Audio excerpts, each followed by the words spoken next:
Alors, l'histoire d'Haïti est une histoire épique. C'est une histoire que tout homme noir devrait connaître pour la bonne et simple raison. Pour la première fois, des Africains déportés dans le nouveau monde réduit en esclavage ont réussi à vaincre l'arrogance avec un seul slogan. Couper tête, bouler caille, qui signifie couper les têtes, brûler les maisons. Et ce slogan va se concrétiser le 18 novembre 1803 à Vertières, où l'armée africaine de déportation va vaincre l'armée la plus grande du monde, celle de Napoléon Bonaparte, conduite par le général Donatien Vimeur, vicomte de Rochambeau, qu'on appelle vulgairement Rochambeau, mais en fait c'était Donatien de Vimeur. Et cet homme qui avait eu la prétention d'écraser la mouche se fera expulser manu militari d'Haïti. Donc c'est une histoire qui est belle, c'est une histoire épique que nous devons étudier. Et il est nécessaire de faire des exposés sur Haïti, parce que si les gens étudiaient cette histoire, je pense que les Haïtiens gagneraient en respectabilité. Mais justement, pourquoi nous, Caribéens, nous avons une méconnaissance de l'histoire d'Haïti? C'est tout simplement parce que Haïti a montré le chemin de la dignité et de la liberté.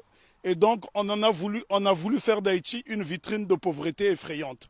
Puisque aujourd'hui, lorsqu'on parle d'Haïti, on fait référence à la pauvreté, mais on oublie que Haïti a été la colonie française la plus prospère de la Caraïbe.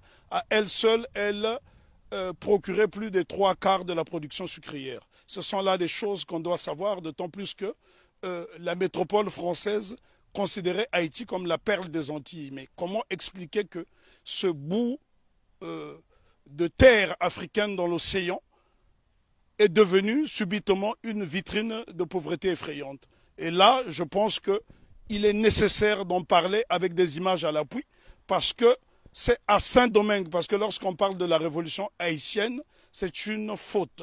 Il s'agit de la révolution de Saint-Domingue, puisque Haïti n'existe qu'à partir du 1er janvier 1804. Redis aussi encore. Donc Haïti n'existe qu'à partir du 1er janvier 1804. Avant, donc, c'était la révolution de Saint-Domingue qui commence dans la nuit du 13 au 14 août 1791, où pour la première fois, des Africains vont créer une coalition dans le Nouveau Monde pour vaincre l'arrogance. Et ce jour-là, les Africains étaient, je parle bien des Africains parce qu'il s'agissait des hommes qui ont été déportés d'Afrique, qui parlaient encore des langues africaines et qui pratiquaient des cultes africains. On pourrait citer notamment Makandal qui a été capturé au Congo. On pourrait citer Biassou qui était également congolais. Mais ça a été une coalition. En fait, la cérémonie dite du bois caïman est considérée comme un pré-congrès panafricain. Ce que les gens ne savent pas dans la Caraïbe, d'ailleurs, il y a un problème de connexion, puisqu'il n'y a pas assez de bateaux pour faire cette connexion. Et si je pense qu'il y avait cette possibilité de se rendre dans différentes îles, le mépris des Haïtiens serait tombé à l'eau. Puisque la Guadeloupe a connu une période de liberté entre 1794 et 1802, mais c'est grâce justement aux Haïtiens. Une année auparavant, les Haïtiens se sont affranchis. Parce que souvent on dit qu'on a libéré les esclaves en Haïti.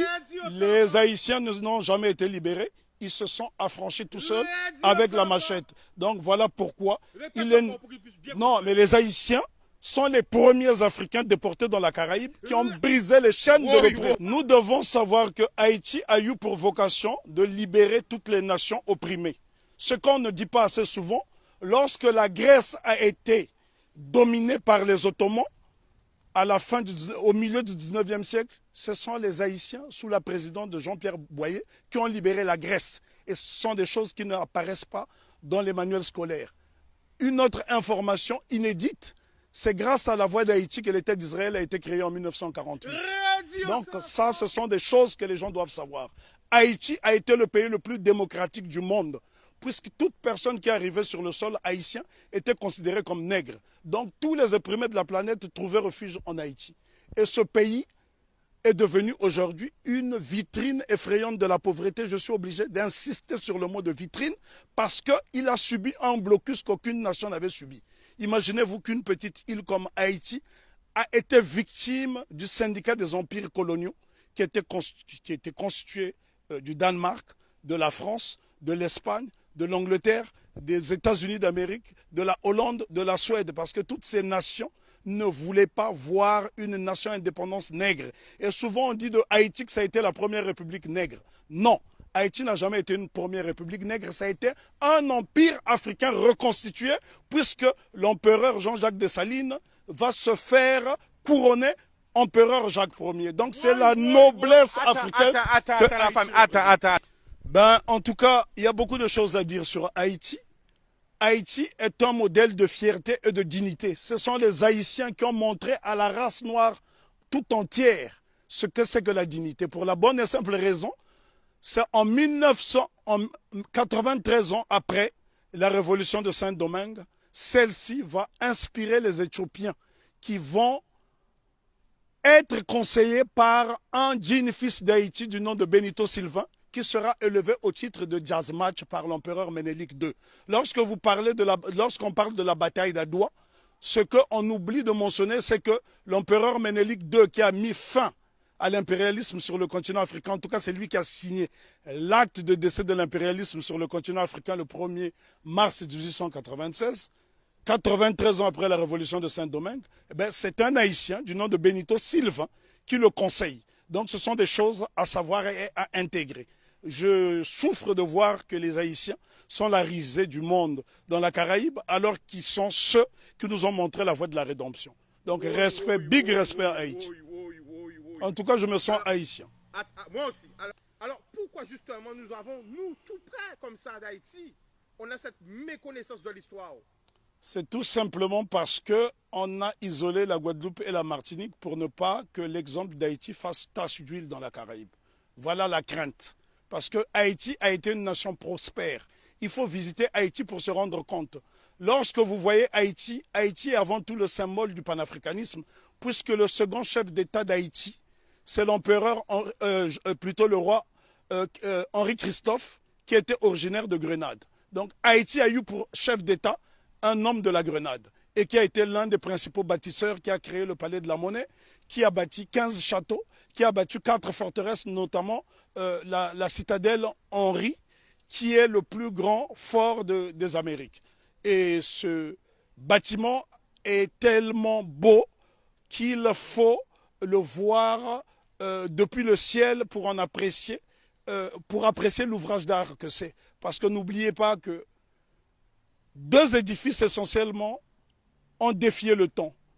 La citadelle Henri et le palais de Sans Souci, qui avait 365 portes et fenêtres. Ça veut dire que le roi Henri Christophe pouvait se permettre d'ouvrir une porte, une fenêtre par jour pendant toute l'année. Et c'est pour vous dire à quel point, et les architectes étaient tous noirs. Si vous allez par exemple dans la ville de Kenskoff, vous trouverez le fort Alexandre et le fort Jacques qui sont reliés par un tunnel et c'est à 1200 mètres d'altitude. La question qu'on doit se poser, comment les Africains déportés à Saint-Domingue ont pu construire ces édifices qui ont défié le temps? Aujourd'hui, lorsque vous voyez un cyclone dans la Caraïbe, il suffit d'un petit cyclone pour que les maisons s'envolent, alors que les Africains ont fait exploser leur génie pendant la période de captivité. Bien que les Haïtiens se sont affranchis dès 1793, parce qu'il ne faut pas croire à ce que les historiens disent en faisant croire que les Haïtiens ont été libérés. Non.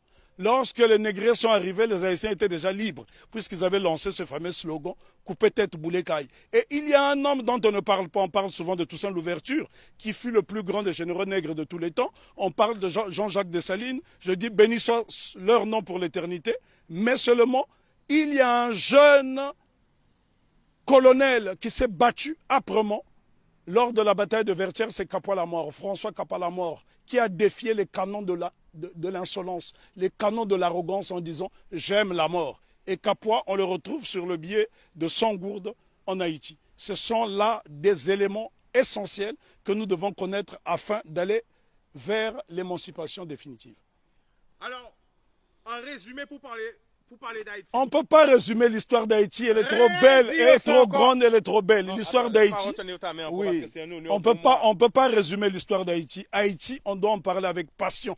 Moi, je suis né sur le continent africain, mais je suis né au Congo, mais ce sont les Haïtiens qui m'ont montré le chemin de la liberté, parce que lorsque le Congo, aujourd'hui dit démocratique, accède à l'indépendance le 30 juin 1960, la Belgique tente de saboter l'indépendance de cette jeune nation. Et ce sont les Haïtiens qui vont venir par souci de panafricanisme aider le Premier ministre Patrice Lumumba qui malheureusement sera assassiné 6 mois plus tard. Ce sont les Haïtiens qui ont brisé le blocus de la France en Guinée. Ce sont les Haïtiens qui ont bloqué le blocus de la Belgique en République démocratique du Congo. Donc nous sommes redevables tous en Haïti.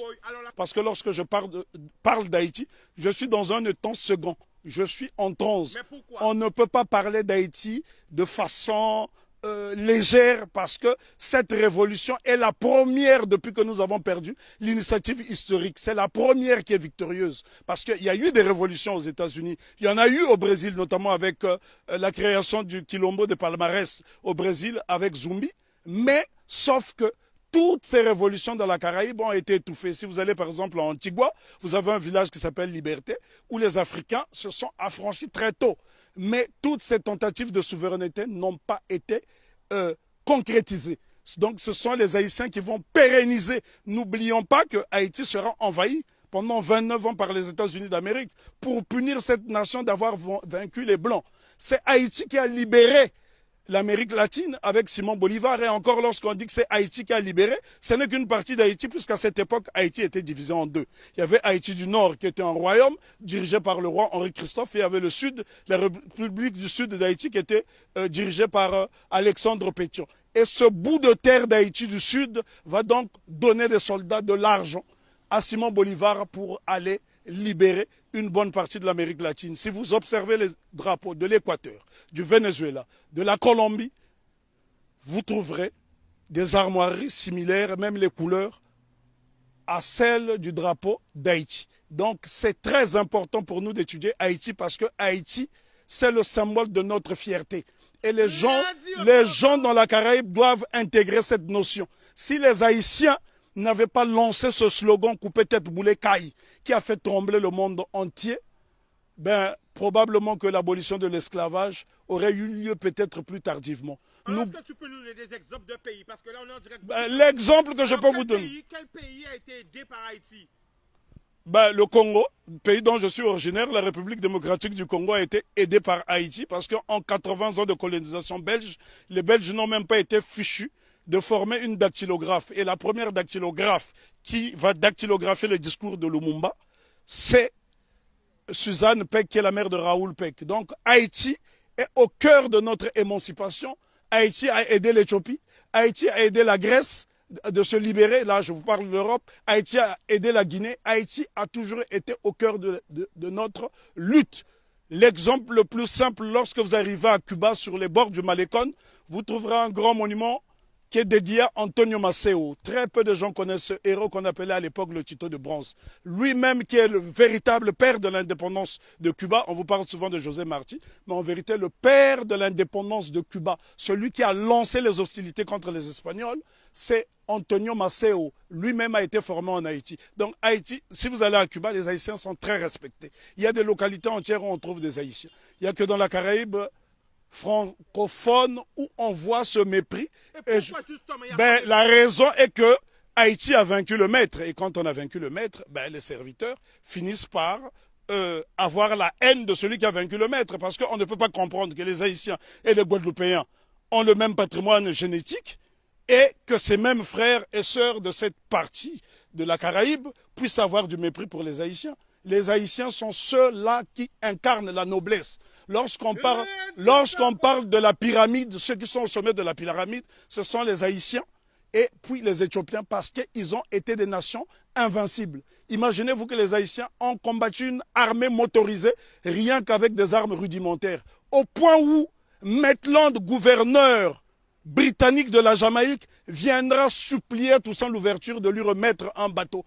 Haïti avait l'une des armées les plus puissantes d'Amérique. Et c'est un Haïtien du nom de Jean-Baptiste Pointe du Sable qui crée la ville de Chicago, qui est l'une des plus grandes villes des États-Unis d'Amérique. Donc Jean-Baptiste Pointe du Sable, un nègre d'Haïti. Et lorsque vous arrivez dans la ville de Chicago, vous trouverez son buste à l'entrée de la ville. Si les Américains reconnaissent les Haïtiens comme étant des précurseurs, et d'ailleurs, je voudrais ici ajouter une information que la plupart des gens ignorent.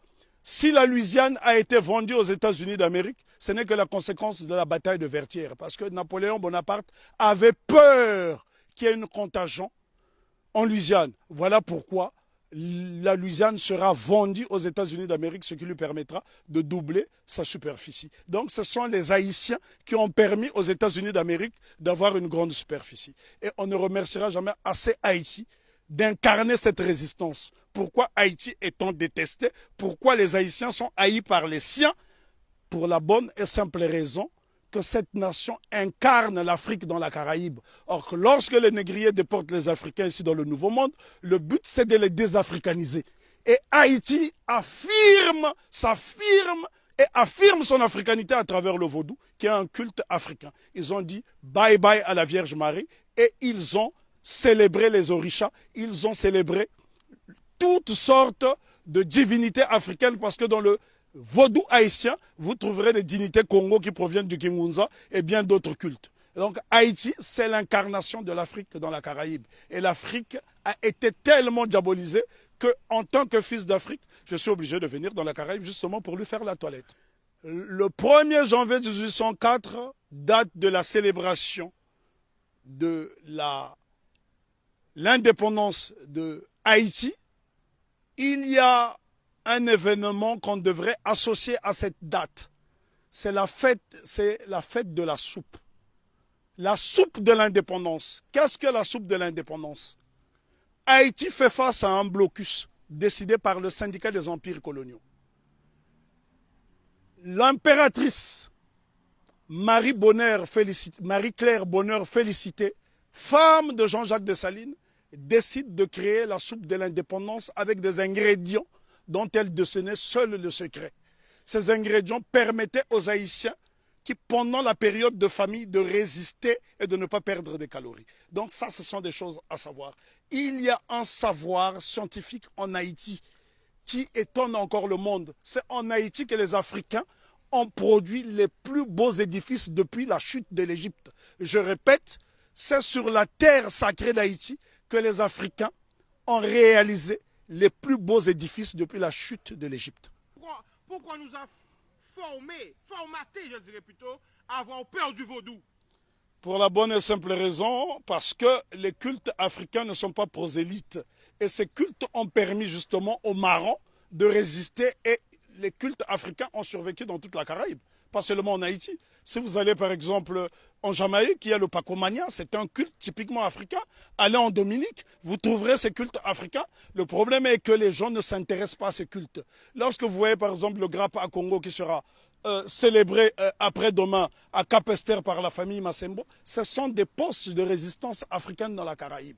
Et dire simplement à mes frères et sœurs de la Caraïbe que n'ayez pas peur d'Haïti, faites-en une source parce que l'eau qui provient de la source haïtienne est intarissable et cette eau est tellement limpide qu'elle nous permettra d'avoir une vision claire et nette. Nous ne pouvons pas juger Haïti à travers des lunettes du négrier.